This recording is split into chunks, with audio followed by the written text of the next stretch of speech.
Yes, Mina. J'étais dans le fil de mes pensées et ça paraissait évident que tu n'écoutais que moi.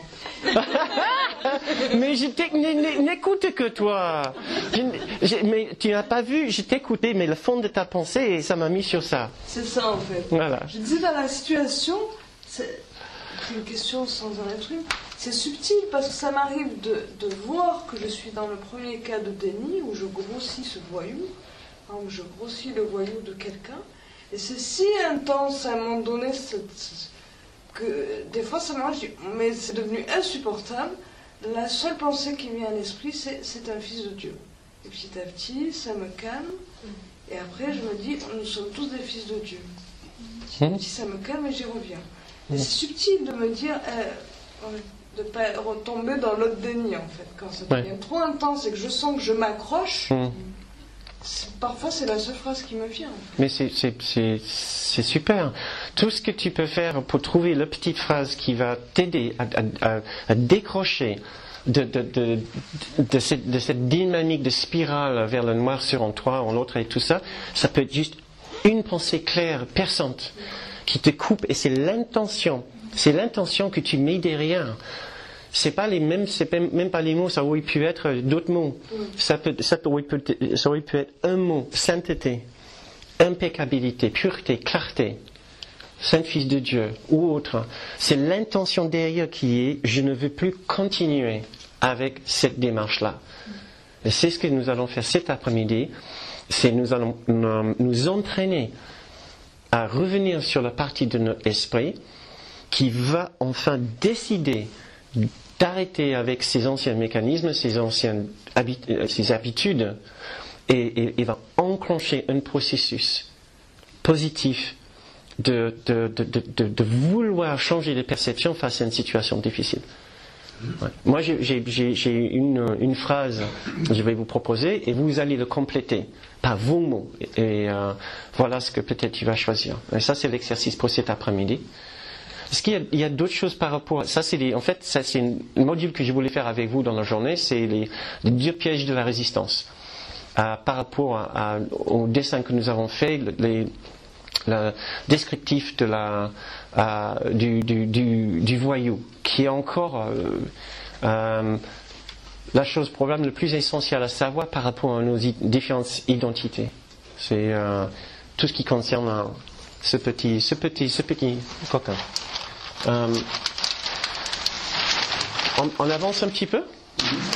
D'accord. Je voulais juste vous lire, il faut que je le retrouve.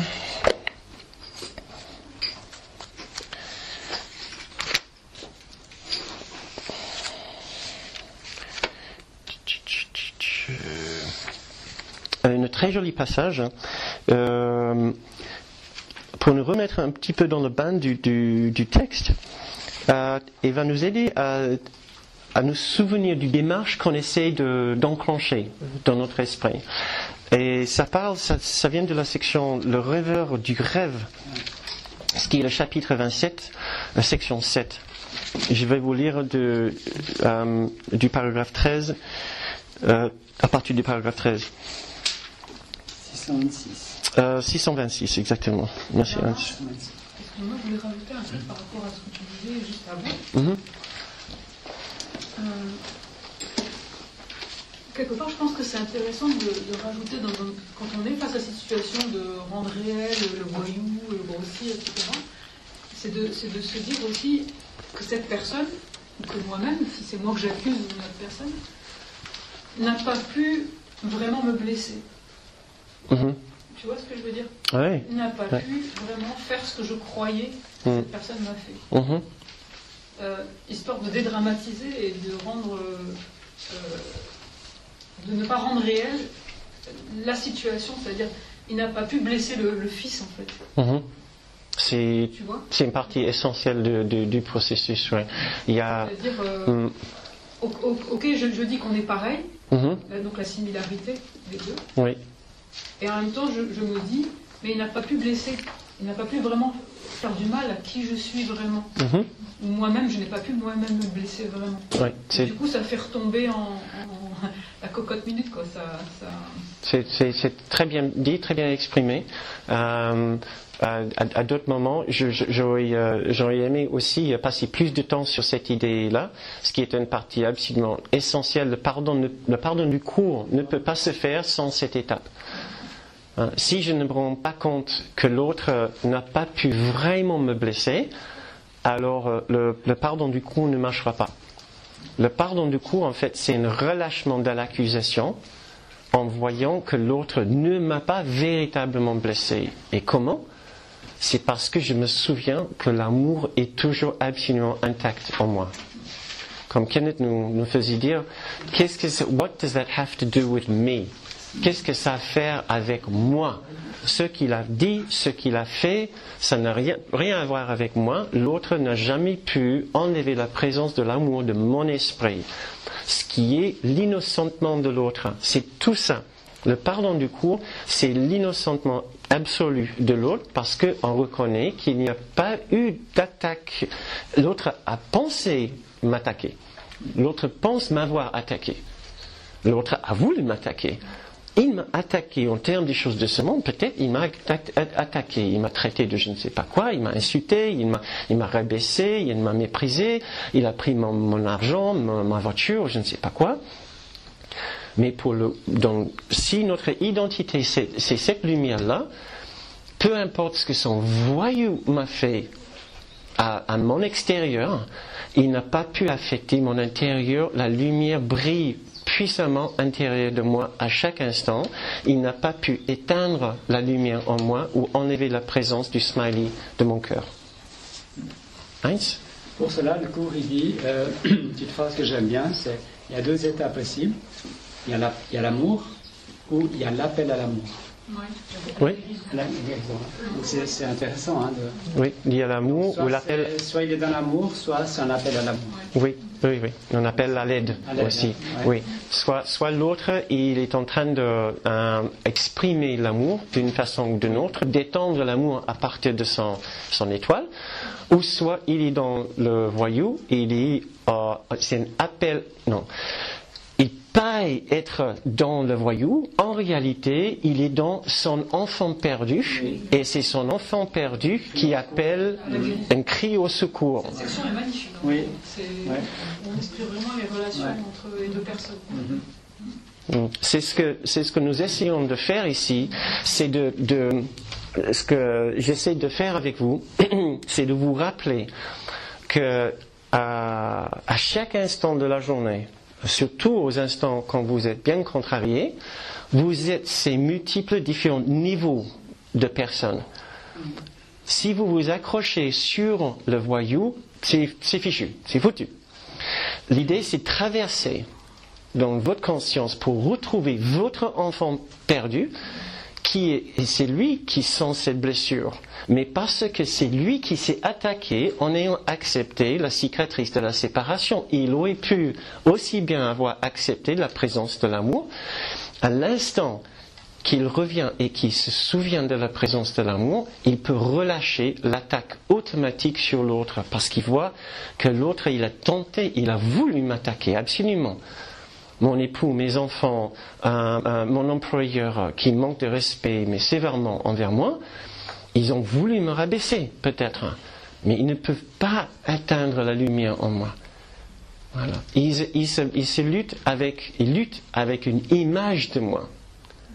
Ils luttent avec une image de moi. Je suis devenu un symbole de séparation pour eux.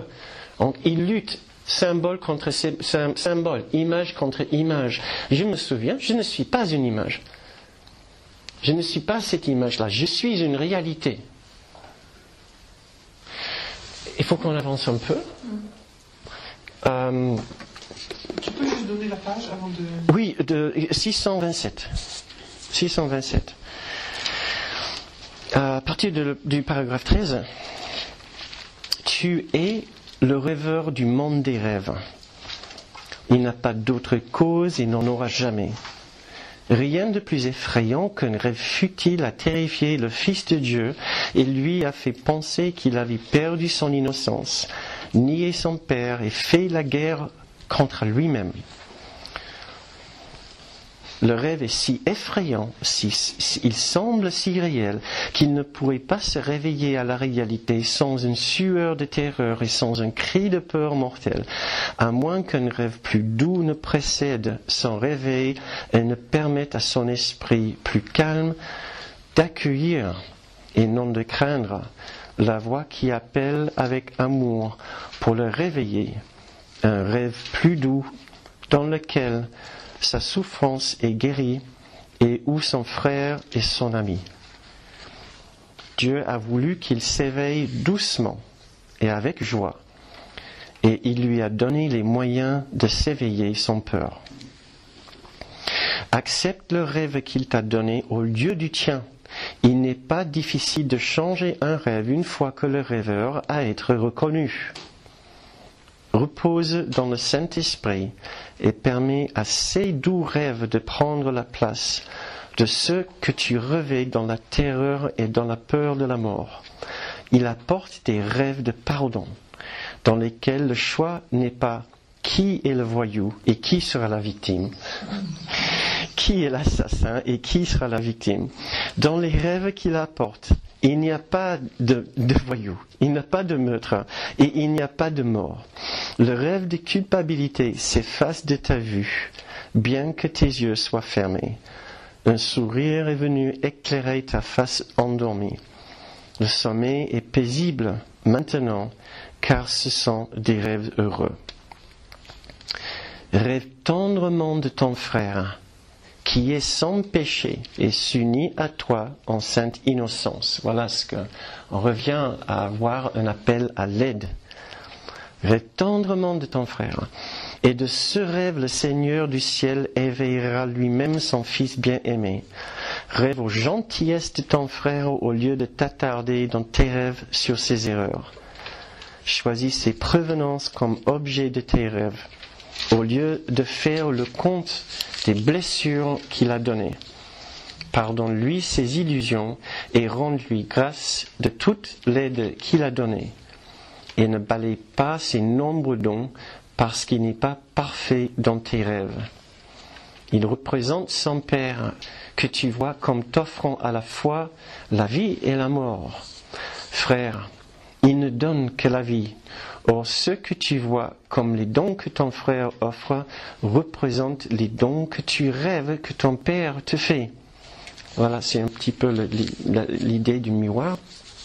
Laisse tous les dons de ton frère être vus à la lumière de la charité et de la bonté qui te sont offertes, et ne laisse aucune douleur troubler ton rêve de profonde gratitude pour les dons qu'il te fait. Voilà une merveilleux mélange de langage, de paroles lyriques avec une puissante psychologie. Ce qui est vraiment la marque du cours.